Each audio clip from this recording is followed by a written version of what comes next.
نحمده ونصلي على رسوله الكريم اما بعد فاعوذ بالله من الشيطان الرجيم بسم الله الرحمن الرحيم اياك نعبد واياك نستعين صدق اللہ العظیم۔ گزشتہ سبق میں گزشتہ ہفتے درس میں یہ بات سامنے آئی تھی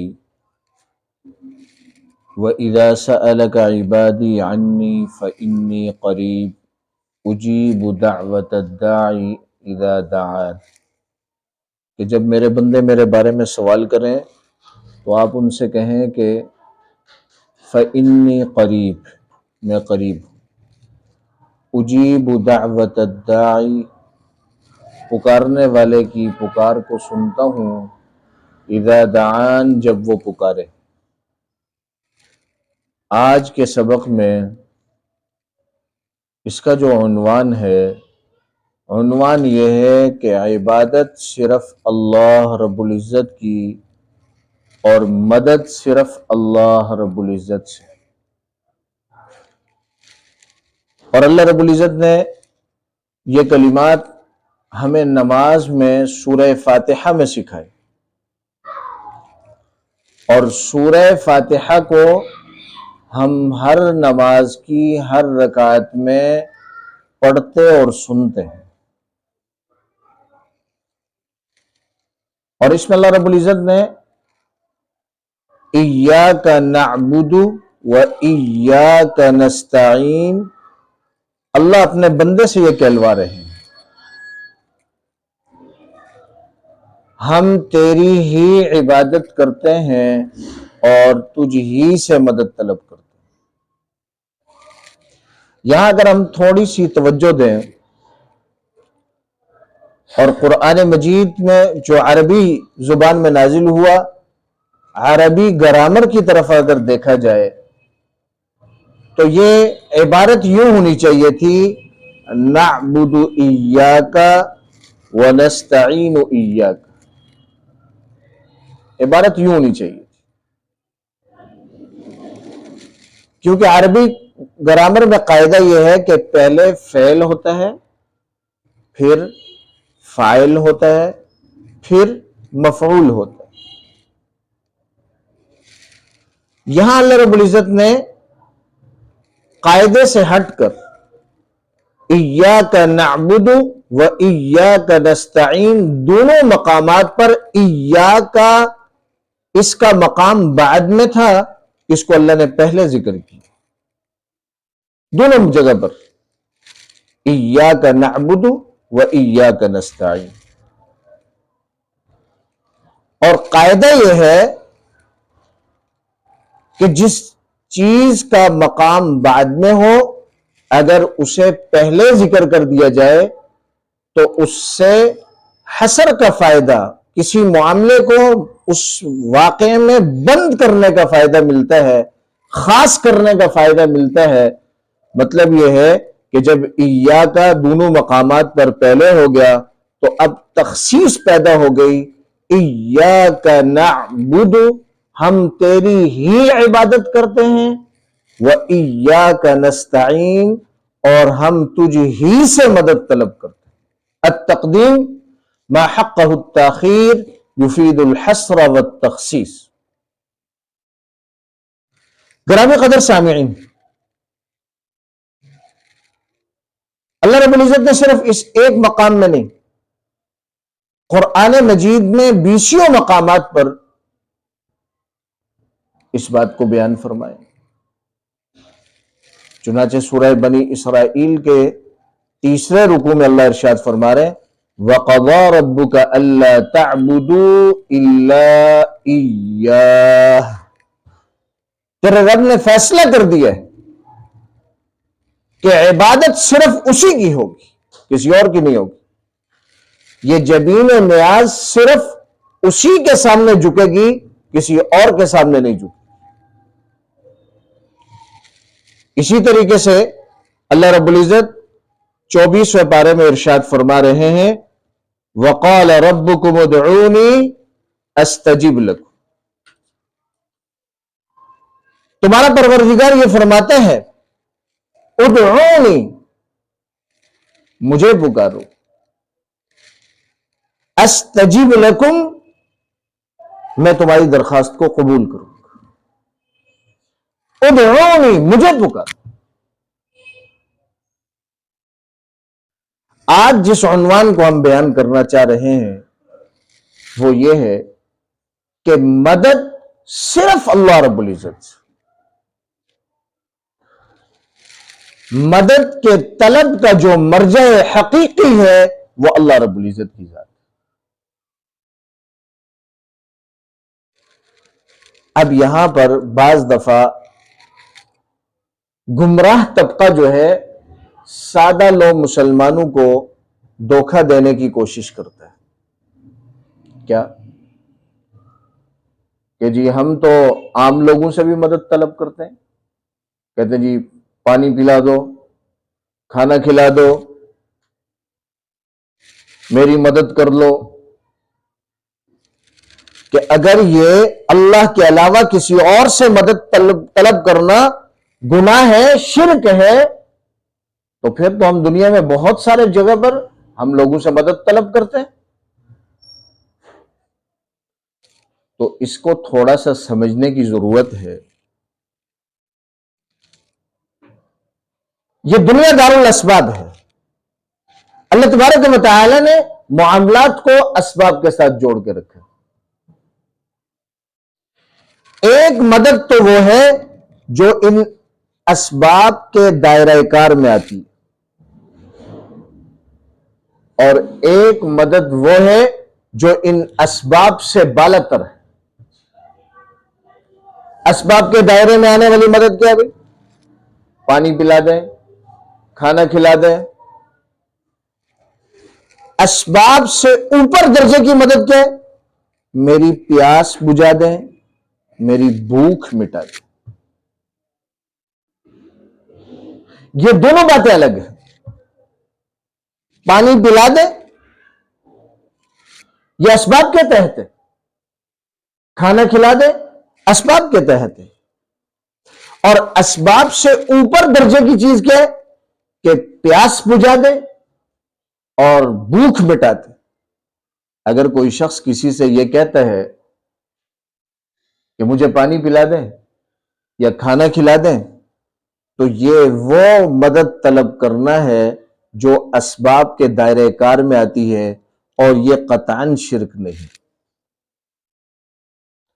وہ مدد جو دائرہ کار، اسباب کے دائرہ کار سے اوپر کی ہے، اگر کوئی شخص کسی سے کہہ دے کہ میری پیاس بجھا دو تو یہ شرک ہے۔ کوئی شخص کسی سے کہہ دے کہ میری بھوک مٹا دو تو یہ شرک ہے۔ اسی طریقے سے مزید اس بات کو سمجھنے کے لیے کہ دیکھیے انسان ڈاکٹر کے پاس جاتا ہے، ڈاکٹر اسے دوا دیتا ہے، ٹیبلٹ دیتا ہے، سیرپ دیتا ہے۔ یہ دوا اور سیرپ یہ اسباب کے دائرہ کار میں ہے، اس سے نفی نہیں ہے۔ جب بیمار ہوگا تو طبیب کے پاس جائے گا اور جا کر یہ اسباب اختیار کرے گا، صحت کے اسباب اختیار کرے گا کہ دوا مل جائے۔ ڈاکٹر اسے، طبیب اسے دوائی دے گا، سیرپ دے گا، وہ اسے استعمال کرے گا۔ یہ تو شرعاً مطلوب ہے کہ ان اسباب کو اختیار کرو۔ لیکن اگر کوئی شخص کسی ڈاکٹر سے جا کر یوں کہے کہ آپ مجھے شفا دے دے تو یہ شرک۔ گرامی قدر سامعین، اسے اگر اصطلاح کے اندر سمجھنے کی کوشش کریں ہم، تو ایک مدد کا رخ ما تحت الاسباب کہلاتا ہے، اسباب کے نیچے کی مدد، اور ایک مدد ما فوق الاسباب کہلاتی ہے، یعنی اسباب سے اوپر درجے کی مدد۔ تو یہ جو اسباب سے اوپر درجے کے معاملات ہیں، اس میں اگر کوئی اللہ کے علاوہ کسی اور سے مدد طلب کرتا ہے تو یہ شرک ہے، یہ گناہ ہے۔ اللہ تبارک و تعالی ہم سب کی اس سے حفاظت فرمائے۔ اب اگر کوئی شخص اللہ کے علاوہ اللہ کی صفات کو کسی عام انسان میں یا کسی نبی میں یا کسی ولی میں مانتا ہے اور پھر وہ اس سے مدد طلب کرتا ہے کہ فلاں اللہ والا غیب جانتا ہے، وہ میری ساری کی ساری پریشانیاں دور کر دے گا، یا فلاں مجھے اولاد دے دے گا، تو یہ ایسا شخص، ایسا کہنے والا، وہ قرآن مجید میں جو ایاک نعبد و ایاک نستعین اللہ سے جو عہد و پیمان کر رہے اس کے خلاف جا رہا۔ ہماری نماز میں اللہ سے عہد و پیمان کر رہے، ایاک نعبد و ایاک نستعین، مولا کریم ہم آپ ہی کی عبادت کرتے ہیں اور آپ ہی سے مدد طلب کرتے ہیں۔ چنانچہ اگر ہم انبیاء علیہ الصلوۃ والسلام کی زندگیوں کو دیکھیں، نبی کریم صلی اللہ علیہ وسلم کے حالات اور واقعات کو دیکھیں، تو ہمیں بخوبی علم ہوگا کہ سارے نبیوں نے ہر مشکل اور پریشانی میں اللہ کی طرف رجوع کیا اور اللہ سے مدد طلب کی۔ ہم وتر کی نماز میں دعائے قنوت پڑھتے ہیں اور اس میں ہم کیا پڑھتے ہیں بھائی؟ اللہم انا نستعینک، اے اللہ ہم آپ سے مدد طلب کرتے ہیں۔ انبیاء علیہ الصلوۃ والسلام، نبی کریم صلی اللہ علیہ وسلم کو دیکھیں، غزوہ بدر، پہلی جنگ، پہلا غزوہ، عالم اسلام اور کفر کا پہلا غزوہ، غزوہ بدر کہلاتا ہے، جس میں نبی کریم صلی اللہ علیہ وسلم 313 صحابہ کرام کو لے کر گئے، اور جب مقابلہ قریب تھا تو اللہ کے نبی نے اس وقت جو دعائیں کی اور جو اللہ کے سامنے گڑ گڑائے اور روئے، اور ایک جملہ ارشاد فرمایا، اے مولا کریم اگر یہ 313 اگر آج مٹ گئے تو تیری بات کہنے سننے والا پھر دنیا میں کوئی نہیں، آج ان کی حفاظت فرما۔ اور اس قدر گلہ ازاری کی کہ جناب صدیق اکبر رضی اللہ تعالیٰ عنہ آئے اور نبی علیہ الصلوۃ والسلام کو آ کر کہنے لگے، اے میرے محبوب بس کر دیں، اللہ کی مدد آ گئی ہے، مت اتنا روئے اور گڑ گڑائے، اللہ کی مدد آ گئی ہے، ہم نے اللہ کی مدد دیکھ لی۔ زکریا علیہ الصلوۃ والسلام 100 سال کی عمر ہے، اولاد نہیں مل رہی۔ خاتون ان کی 90 سال کی ہے، اولاد نہیں ہے۔ ایک دن بی بی مریم کے حجرے میں آئے تو دیکھا کہ بے موسم پھل ہیں، بے موسم پھل۔ پوچھا، مریم انا لکی ھذا، یہ کہاں سے آئے؟ بی بی مریم نے کہا کہ یہ تو اللہ کی طرف سے۔ ہنالک دعا زکریا رب، پھر فوراً ان کو یہ بات جاگی کہ 100 سال ہو گئے میری اولاد نہیں ہے۔ ہنالک دعا زکریا رب، زکریا علیہ الصلوۃ والسلام اپنے رب کی طرف متوجہ ہوئے اور دعا کرنے لگے، اے مولا کریم اولاد کا موسم ختم ہو چکا ہے، جب تو بے موسم پھل بی بی مریم کو دے سکتا ہے تو ہمیں بھی بے موسمی اولاد عطا کر۔ اللہ رب العزت نے یحییٰ علیہ الصلوۃ والسلام جیسے باسعادت برگزیدہ نبی انہیں عطا کی۔ نوح علیہ الصلوۃ والسلام کو دیکھ لیں، ابراہیم علیہ الصلوۃ والسلام کو دیکھ لیں، سارے نبیوں کا مشترکہ طرز عمل یہ ہے کہ وہ اللہ سے دعا کرتے ہیں، اللہ سے مدد طلب کرتے ہیں۔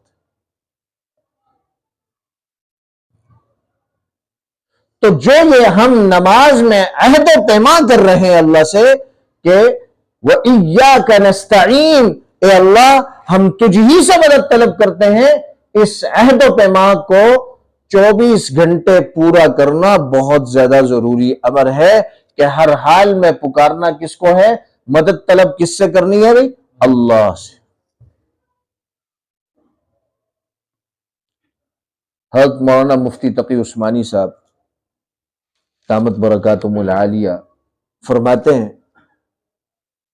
کہ مدد طلب کرنا صرف یہ نہیں کہ کوئی حالات آئے تو ہم مدد طلب کرنے لگ جائیں، ہم اللہ سے چھوٹی چھوٹی باتیں کرنے لگ جائیں۔ کیسے؟ گھر سے کسی کام سے کے لیے نکلے، فوراً اللہ کی طرف رجوع کریں، یا اللہ میں اس کام کے لیے جا رہا ہوں، آپ میرے اس کام کو آسان کر دیں۔ جیسے ہی وہ کام ہو گیا تو فوراً اللہ کی طرف رجوع کریں، یا اللہ تیرا لاکھ لاکھ شکر ہے کہ میرا یہ کام ہو گیا۔ گھر میں کوئی بیمار ہے، چلتے پھرتے اٹھتے بیٹھتے، اے مولا کریم میرے گھر میں فلاں شخص بیمار ہے، آپ اس کو صحت دے دیں۔ اللہ سے باتیں کرنے لگ جائیں۔ انتہائی عروج کسی بھی انسان کا اپنے اللہ کے ساتھ ملاقات کا یہ ہے کہ وہ ہمہ وقت اللہ کی طرف رجوع کر لے۔ اس ساری تفصیلات کے بعد اب اگر کوئی شخص اس بات کا داعی ہو کہ ہم تو اللہ کے علاوہ اگر کسی کو پوچھتے ہیں یا کسی کو پکارتے ہیں، وہ اس لیے پکارتے ہیں کہ وہ اللہ کے قریب والے بندے ہیں، اللہ کے برگزیدہ بندے ہیں، اللہ کے نیک بندے ہیں، ہم ان کا واسطہ اختیار کر کے اللہ کی طرف جانا چاہتے ہیں۔ جیسے کہ دنیا میں بادشاہوں کے جتنے پیچھے بادشاہوں کے ساتھ اٹھنے بیٹھنے والے لوگ تعلق واسطے والے ہیں، ان کے ساتھ تعلقات اگر اچھے ہوں تو بادشاہ کے ساتھ بھی تعلقات اچھے ہو جاتے ہیں۔ ہم ان بزرگوں کو، ان اولیاء کو اس لیے پکارتے ہیں کہ یہ اللہ کے بہت قریب ہیں، یہ ہمیں بھی اللہ کے قریب کر دیں گے۔ تو اس کے لیے ضروری چیز یہ ہے کہ سب سے پہلے ہمیں اپنے آپ کو درست کرنا پڑے گا، اپنی نیت کو درست کرنا پڑے گا، اپنے طریقہ کار کو درست کرنا پڑے گا۔ ہمیں یہ دعا کرنی پڑے گی، اے مولا کریم میں نبی کریم صلی اللہ علیہ وسلم کے توسل سے آپ سے مغفرت طلب کرتا ہوں۔ اگر کوئی یوں کہتا ہے تو درست کہتا ہے، اے مولا کریم صحابہ کرام رضوان اللہ تعالی علیہم اجمعین کے صدقے ہماری بخشش کر دو، یہ درست کہہ رہے ہیں۔ لیکن اگر کوئی شخص یہ کہہ رہے کہ براہ راست جن لوگوں کو وہ اللہ کے قریب سمجھتا ہے کہ میں ان کو اس لیے پکار رہا ہوں کہ یہ مجھے اللہ کے قریب کر دیں گے، تو ایسا کرنا درست نہیں۔ کیوں؟ اللہ رب العزت قرآن مجید میں فرماتے ہیں وَإِذَا سَأَلَكَ عِبَادِي عَنِّي فَإِنِّي قَرِيبٌ، جب میرے بندے تجھ سے میرے بارے میں پوچھیں تو آپ کہہ دیجئے فَإِنِّي قَرِيبٌ، میں اپنے بندوں کے قریب ہوں۔ بلکہ دوسری جگہ ارشاد فرمایا کہ میں شہرک سے بھی زیادہ قریب ہوں۔ اللہ کا معاملہ عام بادشاہوں کے ساتھ کرنا یہ درست نہیں۔ اسی طرح عام بادشاہوں کے جو آگے ایک چین چلتی ہے کہ یہ بادشاہ کا پی اے ہے، یہ بادشاہ کا فلاں ہے، یہ بادشاہ کا فلاں ہے، لہذا ہمارے تعلقات ان کے ساتھ اچھے ہوں گے تو بادشاہ کے ساتھ اچھے ہوں گے۔ اللہ کے لیے ایسی رائے رکھنا، ایسی سوچ رکھنا انتہائی کمتر سوچ ہے۔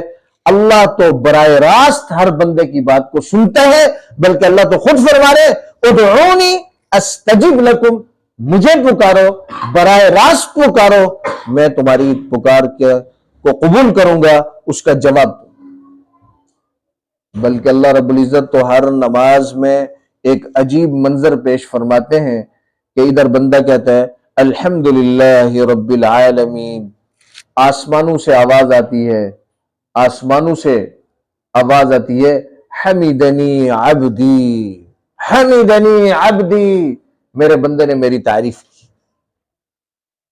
اللہ تو ایسی ذات ہے، اس لیے اللہ رب العزت کو پکارنے کے لیے کسی کا توسل تو اختیار کر سکتے ہیں، کہ فلاں کے صدقے، فلاں تیرا بہت قریب ہے، اس کے صدقے میرے معاملات کو آسان کر دے، یہ تو کہہ سکتے ہیں، لیکن یہ نہیں کہہ سکتے کہ کسی شخص کو متعین کر کے کہ فلاں بابا میری مدد کر لے، مجھے اولاد دے دے۔ یہ قطعاً شرک ہے اور ایاک نعبد و ایاک نستعین کے عہد و پیما کے خلاف۔